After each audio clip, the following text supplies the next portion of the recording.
ግንቦት 5 1821 ዓመተ ምህረት በደቡብ አትላንቲክ ውቅያኖስ መሃል ከማንኛውም የዓለም ክፍል ተነጥላ በምትገኝ አንዲት ትንሽና ድንጋያማ ደሴት ላይ አንድ ሰው በመጨረሻው የሞት አጣር ላይ ነበር። ቦታው ሴንት ሄለና ይባላል። ከውጭ ዓለም ሙሉ በሙሉ ተቆርጧል። በዚያች ጨለማ ምሽት አውሎ ነፋስ ደሴቷን እየመጣት ነበር። ነፋሱ የቤቱን መስኮቶች ያንቀጠቅጣል። አልጋ ላይ የተኛ ሰው ግን ይህንን ሁሉ የሚሰማበት አቅም አልነበረውም። በአንድ ወቅት አውሮፓን በእግሩ ስር ያንቀጠቀጠ፣ ነገሥታትን ከዙፋናቸው ያወረደና በሚሊዮኖች የሚቆጠሩ ወታደሮችን ወደ እሳት ግቡ ብሎ ያዘዘው ሰው አሁን ብቻውን ሆዱን በካንሰር ሕመም እየተበላ ተኝቷል። የ51 ዓመት ሰው ብቻ ነበር። ነገር ግን ፊቱ በ100 ዓመት ሽማግሌ ይመስል ተሸብሽቧል። በመጨረሻው እስትንፋሱ በከንፈሮቹ ላይ የሚንቀጠቀጡ ቃላት ነበሩ። ስለ ሚስቱ ጆዜፊና አወራ። ስለ ልጁ ወይስ ስለ ፈረንሳይ? የመጨረሻዎቹ ቃላቶቹ እነዚህ ነበሩ። ፈረንሳይ፣ ሰራዊቱ፣ የሰራዊቱ ራስ ጆዜፊን፣ ፍራንስ፣ ላርሜ፣ ቴት ዳርሜ ጆዜፊን። እናም ናፖሊዮን ቦናፓርት ሞተ። ነገር ግን ይህ ፍጻሜው እንጂ ጅምሩ አይደለም። ይህ ሰው እንዴት ተፈጠረ? እንዴት ከባዶ ተነስቶ የዓለም ጌታ ሊሆን ቻለ? ይህንን ለመመለስ ወደ ኋላ ወደ 50 ዓመታት መመለስ አለብን፣ ወደ አንዲት ፀሐያማ የሜዲቴራንያን ደሴት። እንግዲያው ሙሉ ትኩረታችሁን ወደዚህ ታሪክ ከማድረጋችሁ በፊት ለአንድ አፍታ ቪዲዮን ላይክና ሰብስክራይብ እናም ቪፒኤን በማብራት ቻናላችንን ይደግፉ። ነገር ግን ይህን የምታደርጉት እዚህ የምሰራውን ሥራ በእውነት ከወደዳችሁት ብቻ ነው። በተጨማሪም ከየትኛው የዓለም ክፍል እየተከታተላችሁኝ እንደሆነና እናንተ ዘንድስ ስንት ሰዓት እንደሆነ በኮሜንት ላይ ንገሩኝ። ከመላው ዓለም እነማን ከኛ ጋር እንደሚሆኑ ማየት ሁልጊዜም በጣም ደስ ይላል። ቦታው ኮርሲካ ነው። ዓመቱ 1769 ዓመተ ምህረት። ይህ ዓመት ለደሴቷ የሐዘን ዓመት ነበር። ኮርሲካ ለዘመናት በጄኖዋ ጣሊያን ስር ነበረች። ነገር ግን ልክ ናፖሊዮን ከመወለዱ ጥቂት ወራት በፊት ፈረንሳይ ደሴቷን ገዛች። የፈረንሳይ ወታደሮች ኮርሲካን ወረሩ። የኮርሲካ ጀግና ፓስኳሌ ፓኦሊ ነፃነቱን ለማስከበር ተዋጋ። ነገር ግን በፈረንሳይ ኃይል ተሸነፈ። በዚህ የጦርነትና የጭስ መሃል በኦገስት 15 1769 ዓመተ ምህረት አጃቺዮ በተባለች ከተማ ናፖሊዮን ቦናፓርት ተወለደ። ወላጆቹ ካርሎ እና ሌቲዚያ ይባላሉ። ካርሎ የሕግ ባለሙያ ሲሆን ሌቲዚያ ደግሞ ጠንካራና ጥብቅ ሴት ነበረች። ናፖሊዮን በኋላ ላይ ባህሪዬን ያገኘሁት ከእናቴ ነው ይል ነበር። ናፖሊዮን በልጅነቱ ፈረንሳዊ አልነበረም።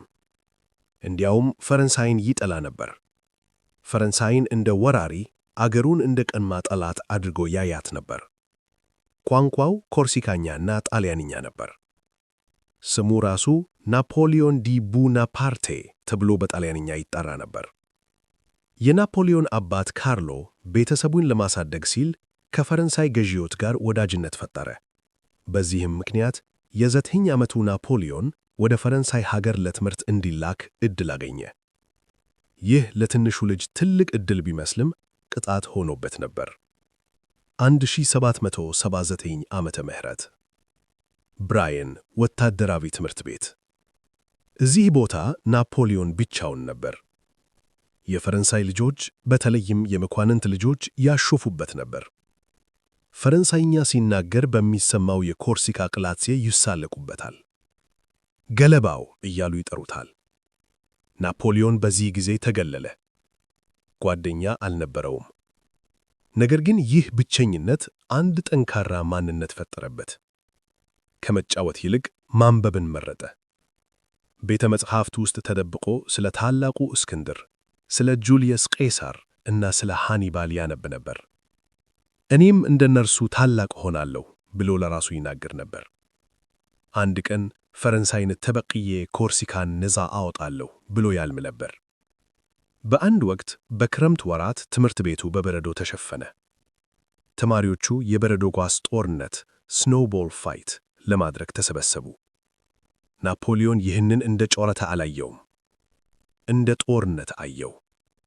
ተማሪዎቹን አደራጀ፣ ምሽግ እንዲሰሩ አዘዘ፣ ስልት ነደፈ። ያሾፉበት ነበሩት ልጆች በእርሱ አመራር ስር ሆነው ድል አደረጉ። መምህራኑ ተደነቁ። ይህ ልጅ ተራ ልጅ እንዳልሆነ አዩ። በ15 ዓመቱ ናፖሊዮን ፓሪስ ወደሚገኘው ታዋቂው ወታደራዊ አካዳሚ ኢኮል ሚሊቴር ተዛወረ። እዚህም ቢሆን ድህነቱና የውጭ ዜግነቱ ፈተና ነበር። ነገር ግን በአንድ ዓመት ውስጥ የ2 ዓመት ትምህርቱን አጠናቆ የመድፍ መኮንን አርቲለሪ ኦፊሰር ሆኖ ተመረቀ። ነገር ግን ሕይወት ደግ አልነበረችም። አባቱ ካርሎ በካንሰር ሞተ። የቤተሰቡ ኃላፊነት ገና በ16 ዓመቱ በናፖሊዮን ትከሻ ላይ ወደቀ። ደሞዙን ለእናቱና ለወንድሞቹ ይልክ ነበር።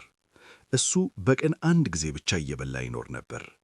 ይህ በእንዲህ እንዳለ 1789 ዓመተ ምህረት ደረሰ። ዓለምን የለወጠው ክስተት፣ የፈረንሳይ አብዮት the French Revolution። ፓሪስ በእሳት ተቀጣጠለች። የፈረንሳይ ሕዝብ በንጉሡ ላይ አመፀ። ነፃነት፣ እኩልነት፣ ወንድማማችነት የሚል መፈክር በየመንገዱ ተሰማ። የባስቲል እስር ቤት ተሰበረ። ንጉሥ ሉዊ 16ኛ እና ንግሥቲቱ ማሪ አንቶኔት ሱልጣናቸውን አጡ። ናፖሊዮን ይህንን አጋጣሚ እንደ ወርቃማ ዕድል አየው። አብዮቱ የድሮውን የመኳንንት ሥርዓት አፈረሰው።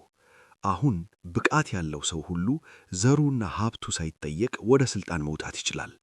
ናፖሊዮን የአብዮቱ ደጋፊ ሆነ። ነገር ግን ልቡ አሁንም ኮርሲካ ላይ ነበር። ወደ ደሴቱ ተመለሰ። የልጅነት ጀግናውን ፓስኳሌ ፓዎሊን ለመርዳት ፈለገ። ነገር ግን ፓዎሊ ናፖሊዮንን አልተቀበለውም። አንተ የፈረንሳይ ያደግህ ሰው ነህ፣ ኮርሲካዊ አይደለህም ብሎ ናቀው። በኮርሲካ ውስጥ የእርስ በርስ ጦርነት ተፈጠረ። ናፖሊዮንና ቤተሰቡ ተሸነፉ። ቤታቸው ተቃጠለ። እናቱና ወንድሞቹ ተሰደዱ። አሁን ናፖሊዮን ምርጫ አጣ። ኮርሲካ ጠላችው። የቀረው አንድ ሀገር ብቻ ነበር፣ ፈረንሳይ። ከእንግዲህ ኮርሲካዊ አይደለሁም፣ ፈረንሳዊ ነኝ አለ። ወደ ፈረንሳይ ሲመለስ ሀገሪቱ በግርግር ውስጥ ነበረች። የፈረንሳይ አብዮት በአውሮፓ ነገሥታት ዘንድ ስጋት ፈጠረ። እንግሊዝ፣ ስፔንና ሌሎች ሀገራት ፈረንሳይን ለማጥፋት ጦርነት አወጁ። በደቡብ ፈረንሳይ ቱሎን የተባለች ወሳኝ የባህር ወደብ ከተማ ነበረች። ይህች ከተማ በንጉሡ ደጋፊዎች ተይዛ ለእንግሊዝና ለስፔን መርከቦች ተሰጠች። የእንግሊዝ ባንዲራ በፈረንሳይ ምድር ላይ ተወልበለበለ። የፈረንሳይ አብዮታዊ ሰራዊት ከተማዋን ለመያዝ ሞከረ፣ ግን አልቻለም። የእንግሊዝ መርከቦችና መድፎች ከተማዋን የማይደፈር ምሽግ አድርገዋት ነበር። የፈረንሳይ ጄኔራሎች ግራ ገባቸው። የመድፍ አዛዡ ቆሰለ። በዚህ የጭንቅ ሰዓት አንድ ወጣት የ24 ዓመት ካፒቴን ቦታውን ለመተካት መጣ፣ ናፖሊዮን ቦናፓርት። እሱ ቦታውን ሲመለከት ጄኔራሎቹ ያላዩትን አየ። ከተማዋን መደብደብ ዋጋ የለውም አለ። ዋናው ቁልፍ ወደቡን የሚጠብቀው ኮረብታ ነው። እሱን ከተቆጣጠርን የእንግሊዝ መርከቦች መቆም አይችሉም፣ ከተማዋም በራሷ ትወድቃለች። ጄኔራሎቹ ሳቁበት። ይህ ልጅ ምን ያውቃል አሉ። ነገር ግን ናፖሊዮን ዕቅዱን ወደ ፓሪስ ላከ። ፍቃድ አገኘ። ታኅሳስ 1793 ዓመተ ምህረት ሌሊት ከባድ ዝናብ ይዘንባል። ናፖሊዮን ወታደሮቹን መርቶ በጭቃ ውስጥ ወደ ኮረብታው ወጣ። ፈረሱ ከስሩ ተመትቶ ወደቀ። ናፖሊዮን በጭኑ ላይ በወራሪዎት ተወጋ። ነገር ግን ወደ ኋላ አላለም። መድፎቹን በቦታው ተከለ። ጠዋት ሲነጋ የእንግሊዝ መርከቦች ከላይ በሚዘንብባቸው የመድፍ እሳት ተመተው መቃጠል ጀመሩ። መርከቦቹ ሸሹ። ቱሎን ወደቀች። ይህ ድል የናፖሊዮን ስም በመላው ፈረንሳይ እንዲናኝ ያደረገ። ከካፒቴንነት በቀጥታ ወደ ብርጋዴር ጄኔራልነት አደገ። የ24 ዓመት ጄኔራል። ዓለም የናፖሊዮንን ስም ለመጀመሪያ ጊዜ ሰማች። ነገር ግን ይህ የዝናብ ጠብታ ብቻ ነበር። ማዕበሉ ገና ከፊት ይመጣል። ቱሎን ወደቀች። ናፖሊዮን ስሙን አኖረ። ነገር ግን ፈረንሳይ በሰላም አልነበረችም። ፓሪስ በደምና በብጥብጥ እየተናወጠች ነበር። አብዮቱ የራሱን ልጆች እየበላ ነበር። ሮቤስፒየርና የሽብር ዘመን ሬይን ኦፍ ቴረር አብቅተው አዲስ መንግሥት ተቋቋመ። ዳይሬክቶሬት ዳይሬክቶር የሚባለው ይህ መንግሥት ደካማ፣ ሙስና የሞላበትና በሕዝብ ዘንድ እየተጠላ ነበር። ጥቅምት 5 1795 ዓመተ ምህረት በፓሪስ ጎዳናዎች ላይ ከ30 ሺህ በላይ የሚሆኑ የንጉሣውያን ደጋፊዎች ሮያሊስቶች ሰልፍ ወጡ። ዓላማቸው አንድ ነበር፤ አብዮቱን መገልበጥ እና የቦርቦን ንጉሥን መመለስ። ወደ ብሔራዊው ኮንቬንሽን ሕንፃ ቱይለሪስ ፓላስ ገሰገሱ። መንግሥቱ ተንቀጠቀጠ። ወታደሮች ፈሩ፣ ጄኔራሎች ሸሹ። በዚህ የጭንቅ ሰዓት ዳይሬክቶሬቱ አንድ ስም አስታወሰ። ያ ወጣት ኮርሲካዊ ጄኔራል በቱሎን ተአሚር የሠራው ናፖሊዮን ቦናፓርት። ናፖሊዮን ተጠራ። እሱ ሁኔታውን ተመለከተ። ጊዜ የለንም አለ። ሕዝቡን በቃላት ማባበል አይቻልም፣ በብረት ብቻ ነው የሚመለሰው። ወታደሮቹን አዘዘ። መድፎቹን ወደ ጎዳናዎች አስገባ። በጠባብ መንገዶች ላይ ጣምዶ ጠበቀ። አመፀኞቹ መጡ። ናፖሊዮን ትዕዛዝ ሰጠ። ተኩሱ! መድፎቹ ግሬፕ ሾት የሚባሉትን ትናንሽ የብረት ኳሶች ተፉ። ይህ በጦር ሜዳ ላይ እንጂ በከተማ ውስጥ አይደረግም ነበር። ነገር ግን ናፖሊዮን አደረገው። በመቶዎች የሚቆጠሩ አመፀኞች ወደቁ። ደም በፓሪስ አስፋልት ላይ ፈሰሰ። የተቃሩት ሸሹ። አመፁ በሰዓታት ውስጥ ተጨፍለገ።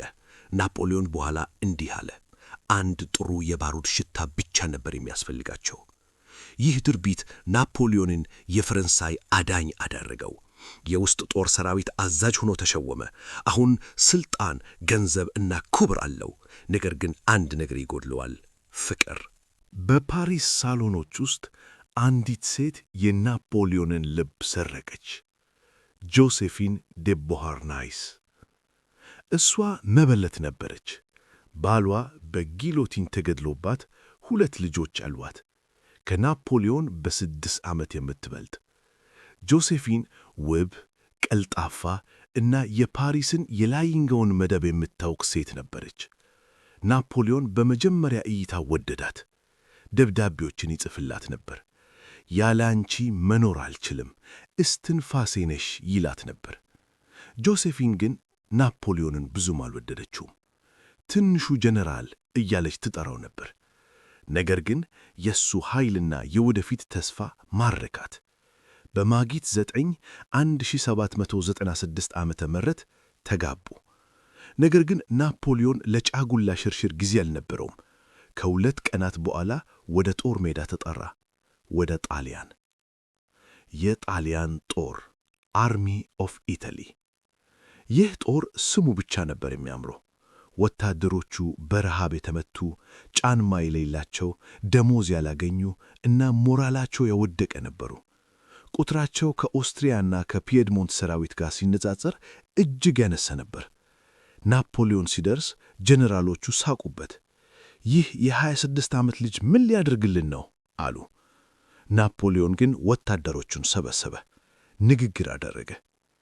ወታደሮች፣ እናንተ ራቁታችሁ ናችሁ፣ ተርባችኋል። መንግሥት ብዙ ዕዳ አለበት፣ ግን ምንም ሊሰጣችሁ አልቻለም። እኔ ግን ወደ ዓለም እጅግ ለሚሆኑ ሜዳዎች እመራችኋለሁ። እዚያ ሀብት፣ ክብርና ዝና ታገኛላችሁ። የፈረንሳይ ወታደሮች ሆይ ድፍረት ይጎድላችኋልን? ወታደሮቹ ተከታተሉ። ናፖሊዮን አዲስ የጦር ስልት ተጠቀመ። በፍጥነት መንቀሳቀስ፣ ጠላትን መከፋፈል፣ በሌሊት መጓዝ። በአንድ ወር ውስጥ 6 ጦርነቶችን አሸነፈ። የፒየድሞንትን ንጉሥ አስገበረ። ሚላንን ተቆጣጠረ። ሎዲ፣ ባትል ኦፍ ሎዲ፣ ግንቦት 10 1796 ዓመተ ምህረት ኦስትሪያውያን በአዳ ወንዝ ላይ ያለውን ድልድይ በመደፍ ጠበቁ። ማንም ሊያልፍ አይችልም ተባለ። ናፖሊዮን ግን ራሱ መደፍ አነጣጥሮ ወታደሮቹን አበረታቶ ድልድዩን አሻገራቸው። ትንሹ ኮርፖራል ደ ሊትል ኮርፖራል የሚለውን ስም ያገኘው እዚህ ነው። ወታደሮቹ አመለኩት። አርኮሌ፣ ባትል ኦፍ አርኮሌ፣ ህዳር 1796 ዓመተ ምህረት ናፖሊዮን ባንዲራውን ይዞ በግንባር ቀደምትነት ወደ ድልድዩ ሮጠ። ተኩስ ዘነበበት። ረዳቱ ከጎኑ ተገደለ። ናፖሊዮን ወደ ረግረጋማ ውሃ ወደቀ። ነገር ግን ወታደሮቹ አዛዣቸውን ለማዳን በጀግንነት ተዋጉ። ኦስትሪያውያን ተሸነፉ። በአንድ ዓመት ውስጥ ናፖሊዮን ሰሜን ጣሊያንን በሙሉ ተቆጣጠረ። ቬኒስን አፈራረሰ። የኦስትሪያን ጦር አሳደደ። ወደ ቪየና 100 ኪሎ ሜትር ሲቀረው ኦስትሪያውያን እጃቸውን ሰጡ። የካምፖ ፎርሚዮ ስምምነት ተፈረመ። ናፖሊዮን ወደ ፓሪስ ሲመለስ እንደ ጀግና ተቀበሉት። ሕዝቡ ስሙን ጠራ፣ መንግሥት ግን ፈራው። ይህ ሰው ሥልጣናችንን ይወስዳል አሉ። ስለዚህ ከፈረንሳይ እንዲርቅ ፈለጉ። ናፖሊዮንም አንድ ሕልም ነበረው፣ ምስራቅ። ታላላቅ ታሪኮች የሚሰሩት በምስራቅ ነው አለ። እንደ እስክንድር ወደ ግብፅ እሄዳለሁ፣ የእንግሊዝን ንግድ እቆርጣለሁ። ግንቦት 1798 ዓመተ ምህረት ናፖሊዮን 35,000 ወታደሮችንና 167 ሳይንቲስቶችን የሂሳብ ሊቃውንትንና አርቲስቶችን ይዞ ወደ ግብፅ ተጓዘ። ይህ ወረራ ብቻ አልነበረም፣ ሳይንሳዊ ጉዞም ነበር። ግብፅ በኦቶማን ኢምፓየር ስር በሜምሉኮች ትገዛ ነበር። ሜምሉኮች ጨካኝ ተዋጊዎች ነበሩ። በጁላይ 21 በፒራሚዶች ጦርነት ባትል ኦፍ ዘ ፒራሚድስ ተገናኙ። ናፖሊዮን ፒራሚዶቹን እያሳየ ወታደሮቹን እንዲህ አለ፣ ወታደሮች ሆይ ከ400 ዓመታት በላይ ታሪክ ከነዚህ ፒራሚዶች ላይ ሆኖ ይመለከታችኋል። ሜምሉኮች በፈረሶቻቸው እየጋለቡ መጡ። ናፖሊዮን ግን ዘመናዊ ስልት ተጠቀመ፣ ካሬ ስኩዌር ፎርሜሽን። ወታደሮቹ በአራት ማዕዘን ሆኖ የሜምሉኮችን ፈረሰኞች በመደፍና በጠመንጃ አጀዱ። በአንድ ሰዓት ውስጥ የግብፅ ኃይል ወደቀ። ናፖሊዮን ካይሮን ተቆጣጠረ። ነገር ግን ድሉ አጭር ነበር። ከባህር ላይ የእንግሊዝ ኃያል የባህር ኃይል መጣ። አድሚራል ሆራቲዮ ኔልሰን። ኦገስት 1 በአባይ ወንዝ አፍ ላይ ባትል ኦፍ ዘ ናይል ኔልሰን የፈረንሳይን መርከቦች አገኘ። በሌሊት ወረራ አደረገ። የፈረንሳይ መርከቦች ተቃጠሉ። ናፖሊዮንና ሰራዊቱ በግብፅ ምድር ላይ ተቀረቀሩ። ወደ ፈረንሳይ መመለሻ መንገድ የለም። ናፖሊዮን ተስፋ አልቆረጠም። ግብፅን ማስተዳደር ጀመረ። ኢስላምን አከበረ። እኔ የነቢዩ ወዳጅ ነኝ አለ።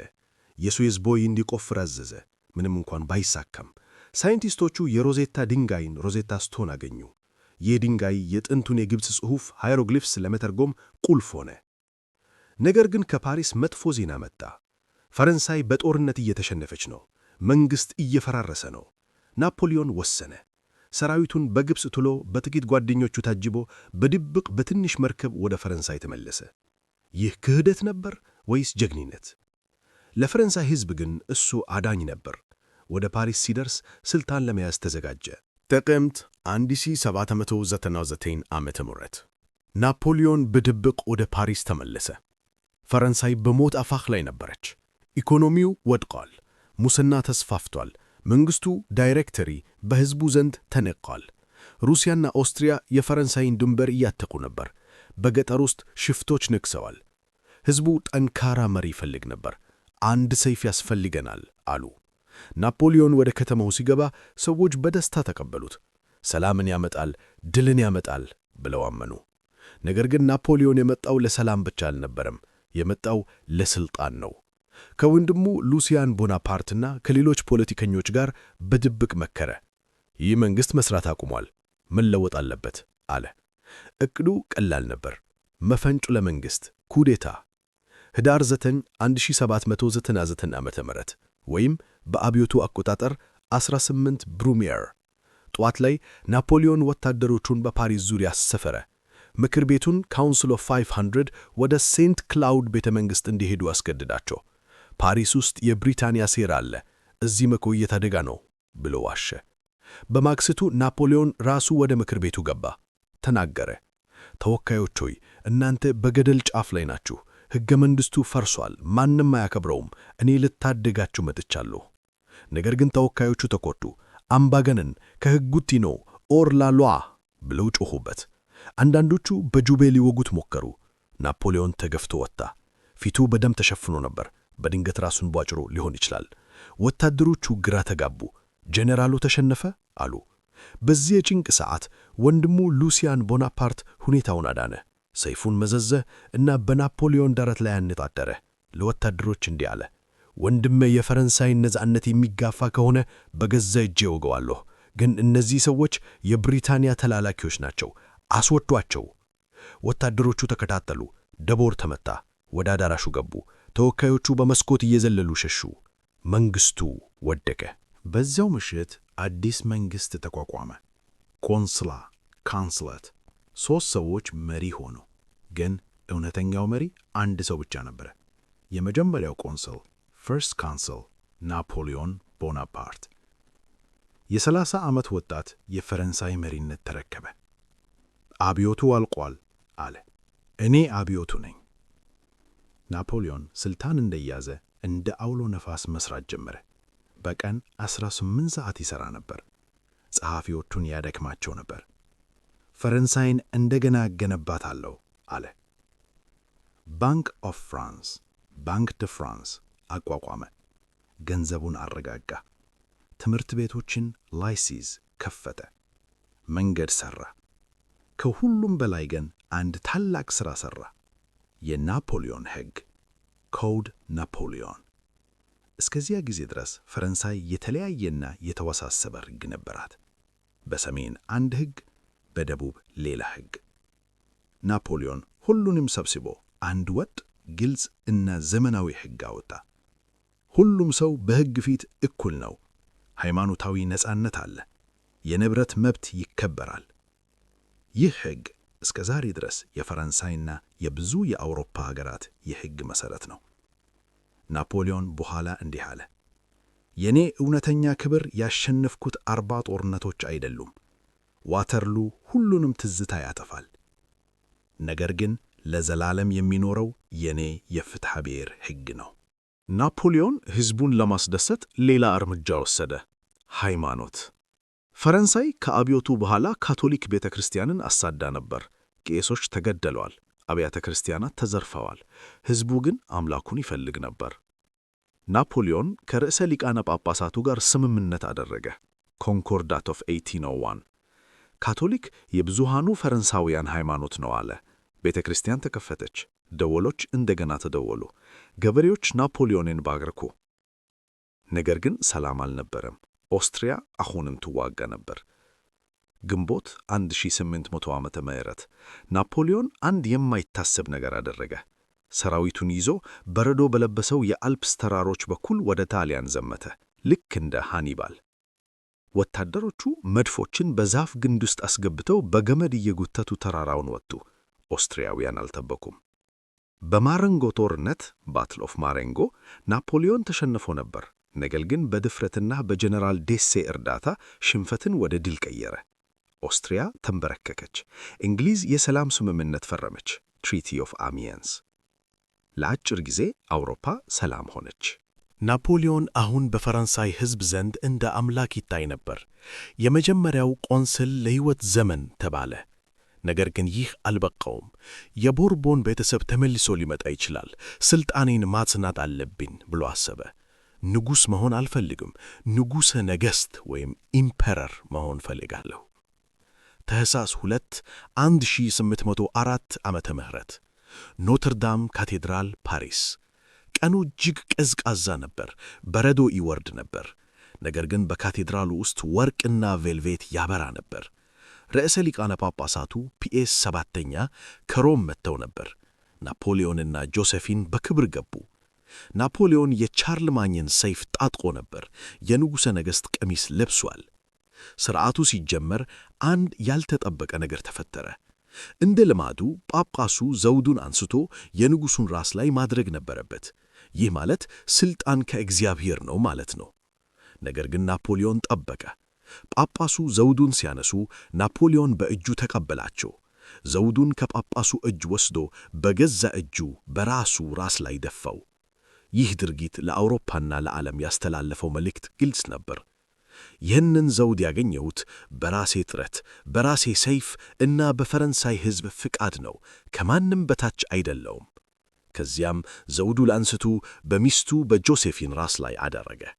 ጆሴፊን አለቀሰች። እሷ አሁን የፈረንሳይ ንግሥት ናት። ሕዝቡ ጮኸ፣ ንጉሠ ነገሥቱ ለዘላለም ይኑሩ! ቪቭ ለምፐረር! ነገር ግን አውሮፓ ዝም አላለችም። የእንግሊዝ፣ የሩሲያና የኦስትሪያ ነገሥታት ተረበሹ። ይህ አብዮታዊ አሁን ንጉሠ ነገሥት ሆነ? አውሮፓን ሊውጣት ነው አሉ። አዲስ ጦርነት፣ ሦስተኛው ቅንጅት ተርድ ኮዋሊሽን ተመሠረተ። ናፖሊዮን ደብዳቤ ጻፈ ለብሪታንያ ንጉሥ ጆርጅ ሦስተኛ። ዓለም ለሁለታችንም ትበቃለች። ሰላም ለምን አንፈጥርም? ነገር ግን እንግሊዝ መለሰችለት። ጦርነት። ናፖሊዮን ፈገግ አለ። ወደ ሰራዊቱ ዞረ።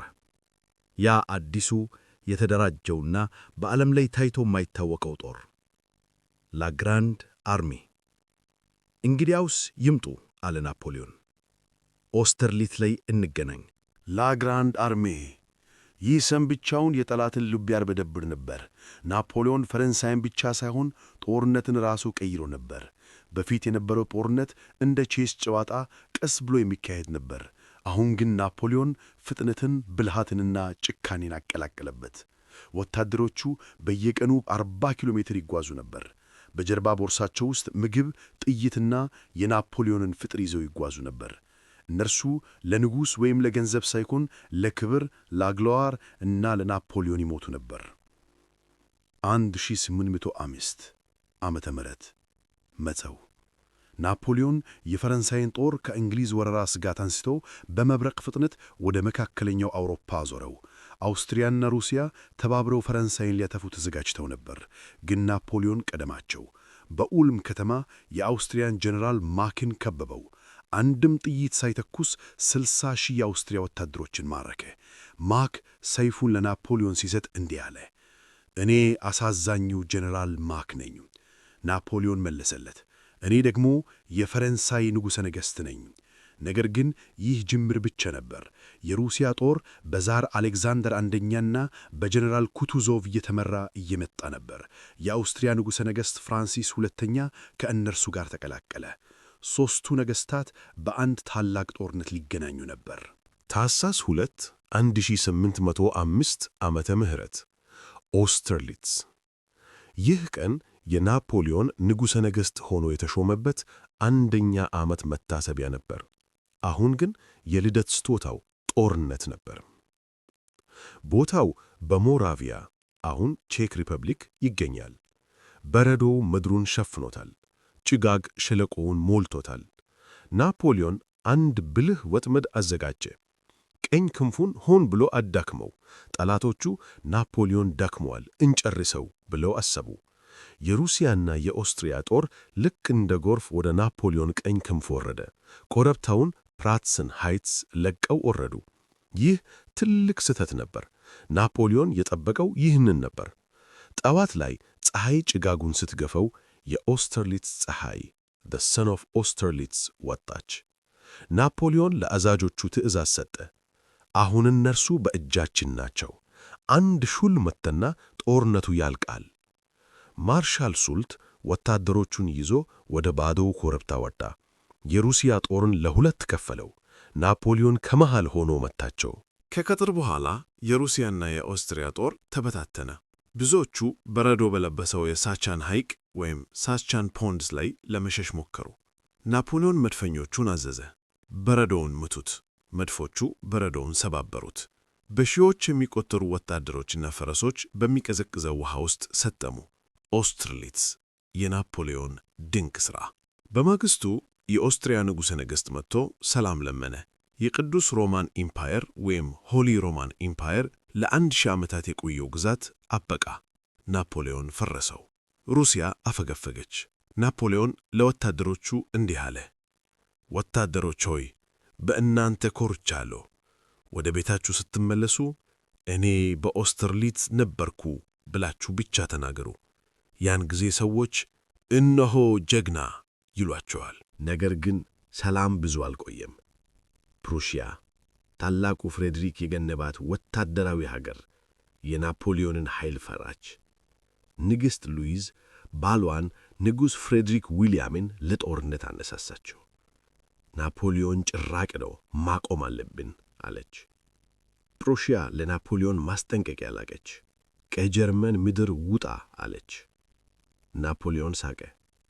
እነዚህ ሰዎች እኔን የሚያውቁኝ አይመስለኝም አለ።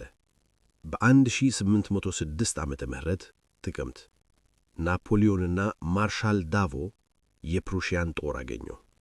በጄናና አውርስታት በአንድ ቀን የፕሩሺያ ጦር ትቢያ ሆነ። ናፖሊዮን በርሊን ገባ።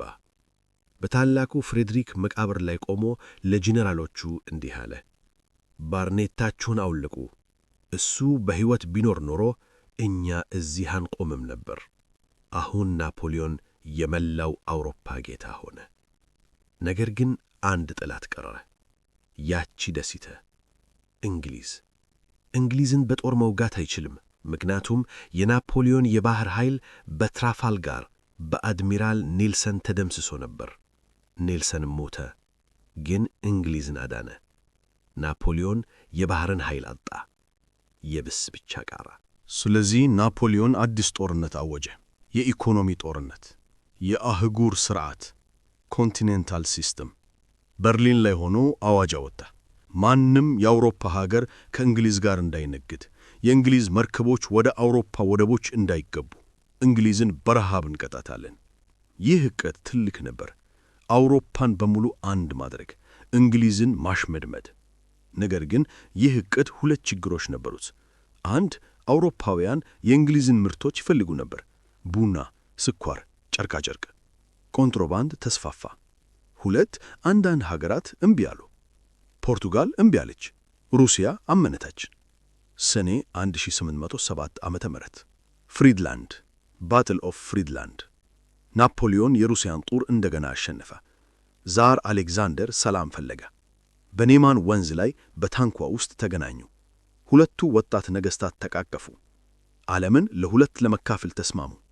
እኔ ምስራቅን ይዛለሁ፣ አንተ ምዕራብን ያዝ ተባባሉ።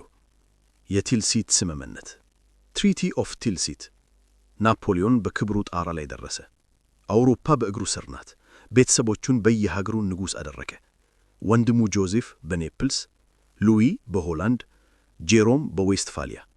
ነገር ግን ይህ ሁሉ ኃይል አንድ ትንሽ ስህተት ሊያፈርሰው ነበር። ናፖሊዮን ወደ ደቡብ ተመለከተ፣ ወደ ስፔን። ስፔን ደካማ ናት፣ ፖርቱጋልን ለመውጋት መንገዱን እፈልጋለሁ አለ። ይህ ውሳኔ የሱ የስፔን ቁስል የሚሆነውን ደም አፈሳሽ ጦርነት ሊጀምር ነበር። ናፖሊዮን አላወቀም እንጂ ፀሐይ ልትጠልቅ እየተዘጋጀች ነበር። 1808 ዓመተ ምህረት ጸደይ። ናፖሊዮን አውሮፓን ተቆጣጥሯል። ነገር ግን እንግሊዝ አሁንም አልተሸነፈችም። እንግሊዝን በኢኮኖሚ ለማንበርከክ ፖርቱጋልን መያዝ ነበረበት። ፖርቱጋል የእንግሊዝ የድሮ አጋር ናት። ወደቦቿን ለእንግሊዝ መርከቦች ክፍት አድርጋለች። ናፖሊዮን ይህንን መዝጋት ፈለገ። ወደ ፖርቱጋል ለመሄድ በስፔን በኩል ማለፍ ነበረበት። ስፔን የናፖሊዮን አጋር ነበረች። ነገር ግን ንጉሡ ቻርልስ አራተኛ ደካማና በሕዝብ የተጠላ ነበር። ልጁ ልዑል ፈርዲናንድ አባቱን ለመገልበጥ አሲሮ ነበር። ቤተ መንግሥቱ በሴራ ተሞልቶ ነበር። ናፖሊዮን ይህንን ድክመት ተመልከተ። ስፔን መሪ ያስፈልጋታል አለ። እኔ አዲስ ንጉሥ ሰጣታለሁ። ወንድሙን ጆሴፍ ቦናፓርትን ከኔፕልስ ጠርቶ የስፔን ንጉሥ አደረገው። የድሮውን ንጉሣዊ ቤተሰብ አስወገደ። ይህ ትልቅ ስህተት ነበር። ናፖሊዮን የስፔንን ሕዝብ ኩራትና ሃይማኖታዊ ስሜት አቅልሎ አይቶት ነበር። ስፔናውያን ፈረንሳይን እንደ ወራሪ፣ እንደ ጻረ ክርስቶስ አየዋት። ግንቦት 2 1808 ዓመተ ምህረት ማድሪድ ዶስ ደ ማዮ። የስፔን ሕዝብ በፈረንሳይ ወታደሮች ላይ አመፀ። በቢላ በዱላና በድንጋይ ወታደሮቹን ወጉ። የማምሉክ ፈረሰኞች ሕዝቡን ጨፈጨፉ። ጎያ የተባለው ሰዓሊ ይህንን እልቂት በስዕሉ ላይ አስቀረ። ይህ ቀን የስፔን ነፃነት ጦርነት ፔኒንሱላር ዎር መጀመሪያ ነበር። ናፖሊዮን ይህንን ዓመፅ እንደ ተራ ብጥብጥ ቆጠረው። ጥቂት ባሩድ ብቻ ይበቃቸዋል አለ። ነገር ግን ስፔናውያን ለየት ያለ ጦርነት ጀመሩ። ጌሪላ፣ ትንሹ ጦርነት። ወታደሮች ሳይሆኑ ገበሬዎች፣ ቄሶችና ሴቶች ሳይተሩ በሌሊት በጫካና በተራራ ላይ የተደበቁ የፈረንሳይን ወታደሮች ገደሉ፣ ስንቅ ዘረፉ፣ መልእክተኞችን አገጡ። የፈረንሳይ ወታደሮች ቀን ቀን ከተማ ይቆጣጠራሉ፣ ሌሊት ግን በስፔናውያን ይታረዱ ነበር። ናፖሊዮን ይህንን የስፔን ቁስል ያኒ ስፓኒሽ ኦልሰር ብሎ ጠራው። ይህ ቁስል እየደማ የፈረንሳይን ኃይልና ገንዘብ ለዓመታት በላ። ናፖሊዮን በፓሪስ ሆኖ ሌላ ችግር ገጠመው፣ ልብ የሚሰብር ችግር። ጆዜፊን። ናፖሊዮን ሚስቱን ይወዳት ነበር። እሷ የዕድሉ ኮከብ ነበረች። ነገር ግን ንጉሠ ነገሥት እንደመሆኑ ወራሽ ያስፈልገው ነበር። ጆዜፊን ግን ልጅ መውለድ አልቻለችም። ናፖሊዮን 40 ዓመት ሞላው። ሞቼ ማን ይተካኛል? ኢምፓይሬ ይፈርሳል ብሎ ተጨነቀ። ፖለቲካ ልብ የለውም፣ ጭንቅላት ብቻ ነው ያለው አለ ናፖሊዮን። 1809 ዓመተ ምህረት ታኅሳስ በቱይለሪ ቤተ መንግሥት ናፖሊዮንና ጆዜፊን የመጨረሻውን ራት በሉ። በድንገት ጆዜፊን እጆቿን ይዞ አለቀሰ። ጆዜፊን፣ የኔ ጥሩ ጆዜፊን፣ እኔን ምን ያህል እንደምወድሽ ታውቂያለሽ። ነገር ግን ለፈረንሳይ ጥቅም ሲባል መለያየት አለብን። ጆዜፊን ራሷን ስተዋደቀች። ፍቺው ተፈጸመ። ጆዜፊን ማልሜሶን ወደሚገኘው ቤቷ ሄደች። ጽጌረዳዎችን እየተከለች የቀድሞ ባሏን እየናፈቀች ኖረች። ናፖሊዮን ግን አዲስ ሚስት ፈለገ። ከንጉሣዊ ደም የሆነች የኦስትሪያ ንጉሠ ነገሥት ፍራንሲስ አንደኛ ልጅ ማሪ ሉዊዝ። እሷ የ19 ዓመት ልጅ ነበረች። ናፖሊዮን ጠላቷ ነበር። ጸረ ክርስቶስ ብላ ትጠራው ነበር። ነገር ግን አባቷ አስገደዳት። ለኦስትሪያ ሰላም ስትይ አግቢው አላት። በ1810 ዓመተ ምህረት ተጋቡ። ናፖሊዮን የሃብስበርግ ቤተሰብ አማች ሆነ። አሁን እውነተኛ ንጉሥ ሆነ።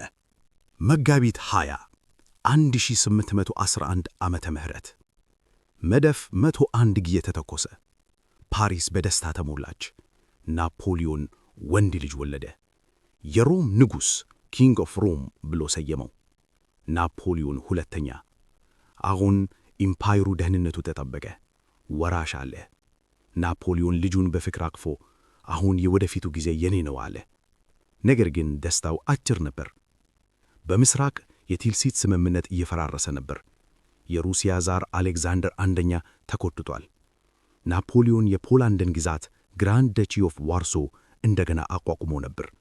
ይህ ለሩሲያ ስጋት ነበር። በተጨማሪም ሩሲያ በእንግሊዝ ላይ የተጣለውን የኢኮኖሚ እገዳ ኮንቲኔንታል ሲስተም መቋቋም አቃታት። እንጨት፣ እህልና ቆዳ የምትሸጠው ለእንግሊዝ ነበር። አሌክዛንደር ወደቦቹን ለእንግሊዝ መርከቦች ከፈተ። ይህ ለናፖሊዮን ክህደት ነበር። ናፖሊዮን ለኦስትሪያው አማካሪው ሜተርኒክ እንዲህ አለ፣ አሌክዛንደር ቃሉን አፍርሷል፣ ቅጣት ይገባዋል። አንድ የመጨረሻ ጦርነት ብቻ ይቀረናል። ከዚያ በኋላ አውሮፓ አንድ ትሆናለች፣ ሰላም ይሆናል። 1812 ዓመተ ምህረት ክረምት። ናፖሊዮን በታሪክ ታይቶ የማይታወቅ ሰራዊት አሰባሰበ። 600,000 ወታደሮች ለግራንድ አርሜ። ፈረንሳያውያን፣ ጣሊያኖች፣ ፖላንዳውያን፣ ጀርመኖች፣ ኦስትሪያውያን ሁሉም በአንድ ባንዲራ ስር። ይህ ሰራዊት እንደ አንበጣ መንጋ ነበር። ምድርን ሸፈነ። ናፖሊዮን ፈረሱ ላይ ተቀምጦ ወደ ኔማን ወንዝ ተመለከተ። ወደ ሩሲያ። ዕጣ ፈንታችን ይፈጸም፣ ሌት ፌት ቴክ ኢትስ ኮርስ አለ። ሰኔ 24 ናፖሊዮን ወንዙን ተሻገረ። ወደ ሩሲያ ምድር ገባ። ሰማዩ ጠራ ነበር። ፀሐይ ታበራለች። ነገር ግን ናፖሊዮን አላወቀም። እሱ እየገባ ያለው ወደ ጦርነት ሳይሆን ወደ መቃብር ነበር። ሩሲያ ሰፊ ናት። እናም ክረምቱ ጄኔራል ዊንተር እየመጣ ነው። ሰኔ 24 1812 ዓመተ ምህረት ናፖሊዮን ሩሲያን ወረረ። ዓላማው ቀላል ነበር። የሩሲያን ጦር በዱንደር አካባቢ ማግኘት፣ አንድ ታላቅ ጦርነት ማድረግ፣ ማሸነፍ እና ዛር አሌክሳንደርን የሰላም ስምምነት እንዲፈርም ማስገደድ። ልክ እንደ ኦስተርሊትስ፣ ልክ እንደ ፍሪድላንድ። ነገር ግን ናፖሊዮን የሩሲያን ስልት አላወቀም ነበር። የሩሲያ ጦር አዛዥ ሚካኤል ባርክሌይ ዴቶሊ አንድ ብልህ ውሳኔ ወሰነ። ከናፖሊዮን ጋር ፊት ለፊት መግጠም ሞት ነው፣ ወደ ኋላ እንመለስ አለ። ሩሲያውያን ወደ ኋላ መሸሽ ጀመሩ። መንደሮችን አካተሉ፣ እህል አወደሙ፣ የውሃ ጉድጓዶችን መረዙ። ይህ ስልት የተቃጠለ ምድር ወይም ስኮርችድ ኤርዝ ይባላል። ናፖሊዮን ወደፊት ሲገፋ የሚያገኘው ባዶ ምድር፣ አመድና ጭስ ብቻ ነበር። ምግብ የለም፣ ውሃ የለም፣ ለፈረሶቹ የሚሆን ሳር የለም። ሐምሌ፣ ነሐሴ የፈረንሳይ ጦር እየደከመ መጣ። ታይፈስ የተባለ በሽታ ተሰፋፋ። በሺዎች የሚቆጠሩ ወታደሮች በበሽታና በረሃብ ሞቱ። ፈረሶቹ አለቁ። ናፖሊዮን ተበሳጨ። ለምን አይዋጉም? ለምን ይሸሻሉ? አለ። ጄኔራሎቹ አስጠነቀቁት። ወደ ኋላ እንመለስ፣ ክረምት እየመጣ ነው። ናፖሊዮን ግን ሞስኮ ሰላም ናት፣ እዚያ ሁሉንም ነገር እናገኛለን ብሎ መለሰ። መስከረም 7 1812 ዓመተ ምህረት ቦሮዲኖ ከሞስኮ 100 ኪሎ ሜትር ርቀት ላይ ሩሲያውያን በመጨረሻ ቆሙ። አዲሱ አዛዥ ኩቱዞቭ ሞስኮን ያለ ደም አንሰጥም አለ። ቦሮዲኖ በታሪክ ውስጥ እጅግ ደም አፋሳሽ የአንድ ቀን ጦርነት ሆነ። ጠዋት ላይ ናፖሊዮን መድፎቹን አዘዘ። 500 መድፎች ምድሩን አናወጡት። የፈረንሳይ ወታደሮች በሩሲያ ምሽግ ላይ እንደ ማዕበል ወረዱ። ሩሲያውያን ግን አልሸሹም። ለእናት ሩሲያ እንሞታለን እያሉ ተከላከሉ። ናፖሊዮን ታሟል ነበር። በሆድ ሕመምና በሽንት ማቆር ሳይስታይቲስ እየተሰቃየ ትዕዛዝ መስጠት አቃተው። ማርሻል ኔይ የንጉሠ ነገሥቱ ዘበኞች ኢምፔሪያል ጋርድ ይግቡ ብሎ ለመነ። ናፖሊዮን ግን አመነታ። ከፈረንሳይ ርቄ የመጨረሻውን ኃይሌን አደጋ ላይ አልጥልም አለ። ምሽት ላይ ሜዳው በ70,000 አስክሬን ተሸፍኖ ነበር። ፈረንሳይ አሸነፈች፣ ግን የፒሪክ ድል ነበር። ሩሲያውያን በሌሊት ተፈገፈጉ። ናፖሊዮን መንገዱን ክፍት አገኘ። ሞስኮ መስከረም 14 ናፖሊዮን በክሬምሊን ፊት ለፊት ቆመ። ከተማዋ ባዶ ነበረች። ሕዝቡ ሸሽቷል። ገዢው ሮስቶፕቺን እስር ቤቶችን ከፍቶ ወንጀለኞችን ለቆ ነበር። ናፖሊዮን ወደ ክሬምሊን ገባ። ጦርነቱ አለቀ። አሌክዛንደር አሁን ሰላም ይለምናል ብሎ ጠበቀ። ነገር ግን በዚያው ምሽት እሳት ተነሳ። ሞስኮ በእሳት ተከታተለች። 4 አቅጣጫ እንጨት የተሰሩ ቤቶች እንደ ሰም ቀለጡ። ናፖሊዮን በመስኮት ተመለከተ። ይህ ሕዝብ ራሱን ያቃጥላል፣ ምን አይነት አረመኔነት ነው አለ። ለ5 ቀናት ከተማዋ ነደደች። ናፖሊዮን ከክሬምሊን በጭንቅ አመለጠ። ጸጉሩና ልብሱ በሙቀት ተቃጠሉ። ሞስኮ አመድ ሆነች። ናፖሊዮን በባዶ ከተማ ውስጥ ተቀመጠ። ምግብ የለም፣ መጠለያ የለም። አሌክዛንደር መልስ አልሰጠም። ናፖሊዮን ጠበቀ። ጥቅምት መጣ። የመጀመሪያው በረዶ ወደቀ። ወደ ኋላ እንመለስ አለ ናፖሊዮን ወደ ፈረንሳይ። ነገር ግን በጣም ተለጊቶ ነበር። ጄኔራል ክረምት መጥቶ ነበር። ጥቅምት 19 ናፖሊዮን ሞስኮን ለቀቀ። መመለሻው መንገድ ግን ሲኦል ነበር። ሩሲያ በረዶ ሆነች። የሙቀት መጠኑ ከ0 በታች 30 ዲግሪ ወረደ። ወታደሮቹ በረዶ ላይ እየተራመዱ ይወድቃሉ። ጣቶቻቸውና አፍንጫቸው በብርድ ይረግፋል። ፈረሶች አለቁ። ወታደሮች የሞቱ ፈረሶችን ሥጋ ጥሬ ይበሉ ነበር። አንዳንዶቹ የራሳቸውን ጓደኞች ሥጋ በሉ ተብሎ ይነገራል። ኮሳኮች፣ የሩሲያ ፈረሰኞች በየቀኑ በጎንና በኋላ እየመቱ የደከሙትን ወታደሮች ይጨፈጭፉ ነበር። ሁራ ሁራ እያሉ ይጮኻሉ። የፈረንሳይ ወታደሮች በፍርሃት ይርበረበዳሉ። ህዳር፣ ቤሬዚና ወንዝ። ወንዙ በረዶና ውሃ ቅልቅል ነበር። ድልድዩ ተቃጥሏል። ሩሲያውያን ከበቧቸው። ናፖሊዮን ተስፋ ቆረጠ። ነገር ግን የፈረንሳይ መሐንዲሶች ፖንቶኒየርስ በጀግንነት ወደ ቀዝቃዛው ውሃ ገቡ። ለሰዓታት በውሃ ውስጥ ሆነው ድልድይ ሰሩ። ብዙዎቹ በቅዝቃዜ ሞቱ። ናፖሊዮንና ጥቂት ወታደሮች ተሻገሩ። ነገር ግን በሺዎች የሚቆጠሩት በወንዙ ዳር ቀሩ። ሩሲያውያን መቱ። እልቂት ሆነ። ታኅሳስ ናፖሊዮን ሰራዊቱን ጥሎ በበረዶ መንሸራተቻ ስሌይ ተሳፍሮ ወደ ፓሪስ ሸሸ። በቤተ መንግሥት ውስጥ መፈንቅለ መንግሥት ተሞክሯል፣ መሄድ አለብኝ አለ። ከ600,000 ወታደሮች ወደ ፈረንሳይ የተመለሱት ከ20,000 በታች ነበሩ። ታላቁ ሰራዊት ላግራንድ አርሜ በሩሲያ መረዶ ተቀበረ። ናፖሊዮን ፓሪስ ሲደርስ ፊቱ ተክሮ ዓይኖቹ ፈዘው ነበር።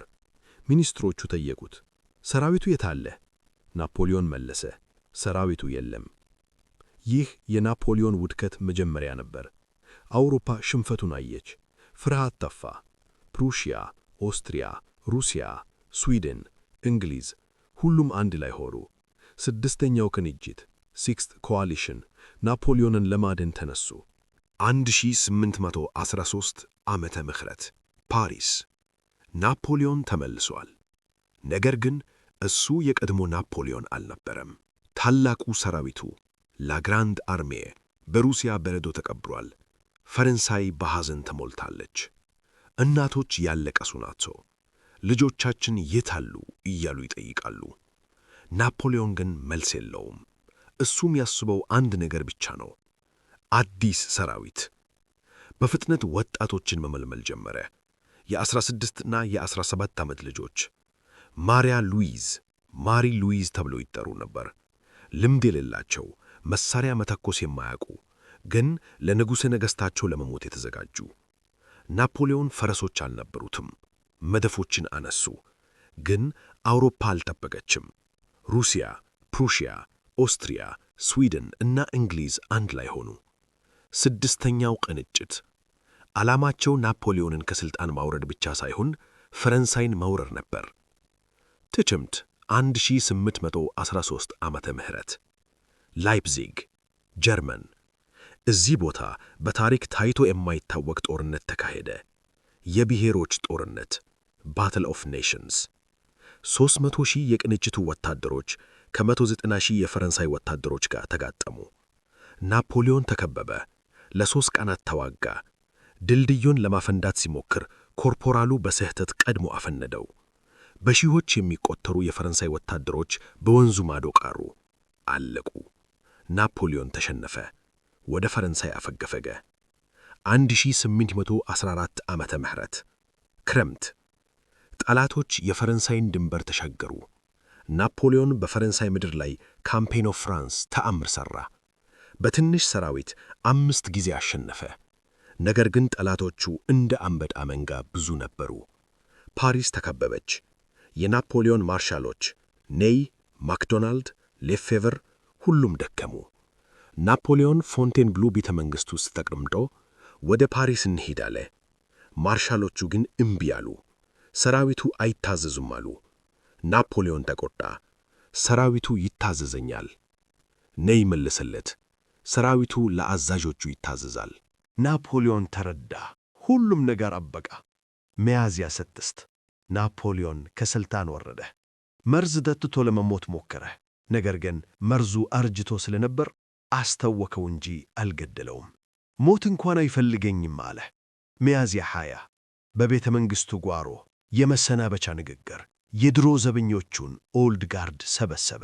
አለቀሰ። ባንዲራውን ሳመ። ደህና ሁኑ ልጆቼ፣ እናንተን ሳስብ ልቤ ይሰበራል፣ ግን ፈረንሳይን አትርሱ። ወታደሮቹ አለቀሱ። ናፖሊዮን ወደ ስደት ሄደ። ኤልባ በሜዲቴራንያን የምትገኝ ትንሽ ደሴት። ኤልባ የናፖሊዮን አዲስ ግዛት። ንጉሠ ነገሥት ነበር። አሁን ግን የአንዲት ደሴት ከንቲባ ሆነ። ለ10 ወራት እዚያ ቆየ። መንገድ ሠራ፣ ሕግ አወጣ፣ ግብር ሰበሰበ። ነገር ግን ዓይኑ ፈረንሳይ ላይ ነበር። በፈረንሳይ የቦርቦን ንጉሥ ሉዊ 18ኛ ተመልሶ ነበር። ሕዝቡ አልወደደውም። የድሮዎቹ መኳንንት ተመልሰው መሬታቸውን ፈለጉ። ወታደሮቹ ተዋረዱ። ናፖሊዮን ይህንን ሰማ። ፈረንሳይ ትፈልገኛለች አለ። የቫዮሌት አበባ ሲያብብ እመለሳለሁ። የካቲት 26 1815 ዓመተ ምህረት ናፖሊዮን ከኤልባ አመለጠ። በትንሽ መርከብ ከ1000 ወታደሮች ጋር ማርቻንት ፈረንሳይ ምድር አረፈ። ወደ ፓሪስ ጉዞ ጀመረ። የንስር በረራ ፍላይት ኦፍ ዘ ኢግል። ንጉሥ ሉዊ ቶር ላከበት። 5ኛው ክፍለ ጦር 5th ሬጅመንት ግሬኖብል አቅራቢያ። ናፖሊዮን ብቻውን ያለ መሳሪያ ወደ ወታደሮቹ ተራመደ። ካፖርቱን ከፈተ። ወታደሮቼ፣ እኔ ንጉሠ ነገሥታችሁ ነኝ። አታውቁኝም? ከእናንተ መካከል ጄኔራሉን መግደል የሚፈልግ ካለ እነሆን። ጸጥታ ሆነ። ከዚያም አንድ ጩኸት ተሰማ። ንጉሠ ነገሥቱ ለዘላለም ይኑሩ! ቪቭ ለምፐረር! ወታደሮቹ መሳሪያቸውን ጣሉ። ናፖሊዮንን አቀፉት። አለቀሱ። ናፖሊዮን ያለ አንድ ትዕይንት ፓሪስ ገባ። ሉዊ ሸሸ። 100 ቀናት ተጀመረ። ግን አውሮፓ አልተኛችም። በቪየና ጉባኤ ኮንግረስ ኦፍ ቪየና ላይ የነበሩት ንግሥታት ደነገጡ። ሰይጣኑ ተፈታ አሉ። እንግሊዝ፣ ፕሩሺያ፣ ኦስትሪያና ሩሲያ ቃል ገቡ። ናፖሊዮንን ለአንዴና ለመጨረሻ ጊዜ እናጥፋለን። 700,000 ወታደሮች አዘጋጁ። ናፖሊዮን ግን 200,000 ብቻ ነበረው። ጠላቶቼን ከመሰባሰባቸው በፊት በተናጠል መምታት አለብኝ ብሎ ወሰነ። ወደ ቤልጅየም ዘመተ። ሰኔ 18 1815 ዓመተ ምህረት ዋተርሉ። ዝናብ ይዘንብ ነበር፣ ጭቃ። ናፖሊዮን ታሟን። ሄሞሮይድ ስላመመው ፈረስ መጋለብ አልቻለም። ከፊቱ የእንግሊዝ ጦር አለ። አዛዡ ዱክ ኦፍ ዌሊንግተን። እስከ ምሽት ከቆየን የፕሩሺያ ጦር ይደርስልናል ብሎ ዌሊንግተን ተስፋ አደረገ። ናፖሊዮን ጠዋት ላይ ማጥቃት ነበረበት፣ ግን ጭቃው መድፎቹን ለማንቀሳቀስ አስቸጋሪ ያደረገው። ዘገየ። ቀትር ላይ ተኩስ ተጀመረ። ማርሻል ኔይ በፈረሰኞቹ እንግሊዛውያንን ወረረ። እንግሊዛውያን ካሬ ሰሩ። ፈረሰኞቹ ተሰባበሩ። ናፖሊዮን ተመለከተ። ፕሩሺያውያን የታሉ? ከምስራቅ አቧራ ታየ። ናፖሊዮን ግሩሺ ነው ብሎ አሰበ፣ የራሱ ጄኔራል መስሎት። ነገር ግን ጥቁር ዩኒፎርም የለበሱ ወታደሮች ነበሩ። ብሉቸር። የፕሩሺያ ጦር ደረሰ። ናፖሊዮን የመጨረሻ ካርዱን መዘዘ። የንጉሠ ነገሥቱ ዘበኞች፣ ኢምፔሪያል ጋርድ። እነዚህ ወታደሮች በሕይወታቸው ተሸንፈው አያውቁም። ወደ ኮረብታው ወጡ። እንግሊዛውያን ተኩሶባቸው፣ ዘበኞቹ ወደቁ። ከዚያም አንድ የማይታመን ድምፅ ተሰማ። ዘበኞቹ ወደ ኋላ እያፈገፈጉ ነው። ላጋርድ ሬኪዩል። ይህ የናፖሊዮን ሰራዊት ሞት ነበር። ሁሉም ሸሸ። ናፖሊዮን አለቀሰ። ለምን እዚህ አልሞትኩም? ዋተርሉ አለቀ። ናፖሊዮን ወደ ፓሪስ ሸሸ። ሕዝቡ አሁንም ይወደው ነበር፣ ግን ፖለቲከኞቹ ከዱት። እንደገና ከሥልጣን ወረደ። ወደ አሜሪካ ለመሄድ አሰበ፣ ግን የእንግሊዝ መርከቦች ወደቡን ዘግተው ነበር። ምርጫ አጣ። ለእንግሊዝ እጁን ሰጠ። እኔ የቴምስቶክለስ ዕጣ ፈንታ ደረሰኝ፣ በእንግሊዝ ሕግ ጥበቃ ስር እሆናለሁ ብሎ ደብዳቤ ጻፈ። ነገር ግን እንግሊዝ አልራራችለትም። አይደለም፣ አውሮፓን ያወከ ሰው በሰላም አይኖርም፣ ወደ እልም ያለ ቦታ እንልከዋለን። ሴንት ሄሌና በአትላንቲክ ውቅያኖስ መሃል ያለች ድንጋያማ ደሴት። ናፖሊዮን በመርከብ ላይ ሆኖ የፈረንሳይን የባህር ዳርቻ ለመጨረሻ ጊዜ ተመለከተ። ደህና ሁኚ የኔ ፈረንሳይ አለ።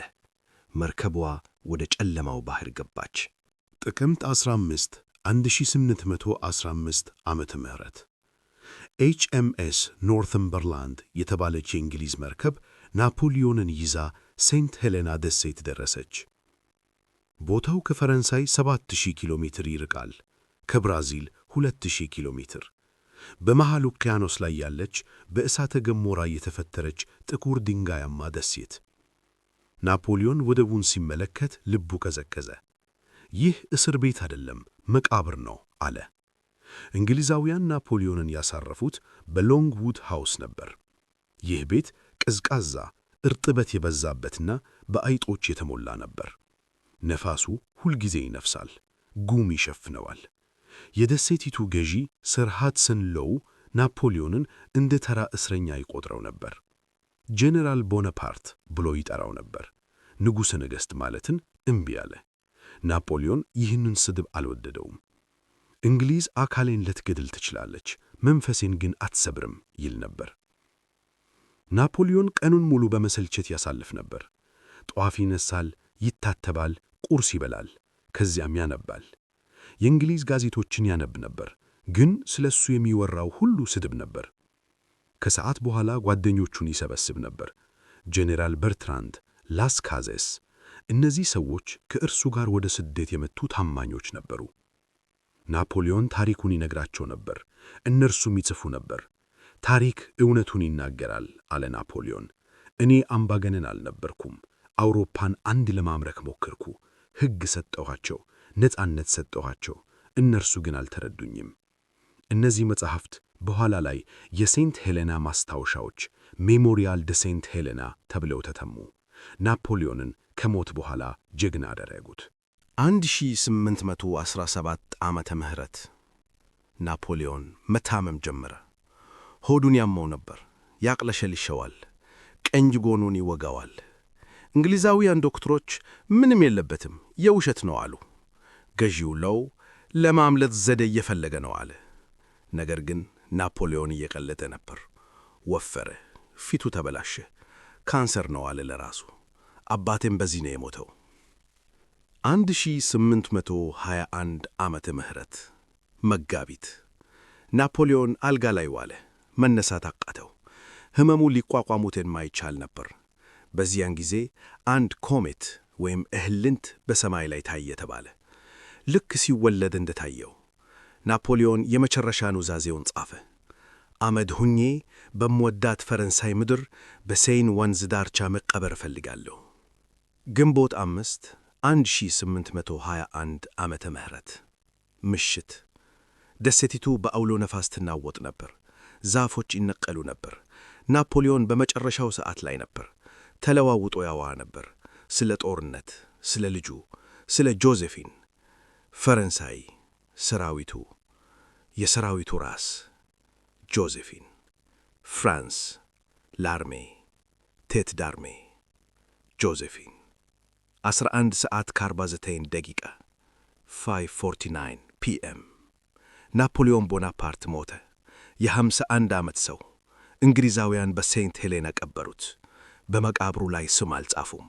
ናፖሊዮን ብሎ ብቻ መጻፍ ፈለጉ። ገዢው ግን ጄኔራል ቦናፓርት ቃልሆን አልፈቀደም። ስለዚህ ድንጋዩ ባዶ ቀረ። ነገር ግን ታሪክ እዚህ አላበቃም።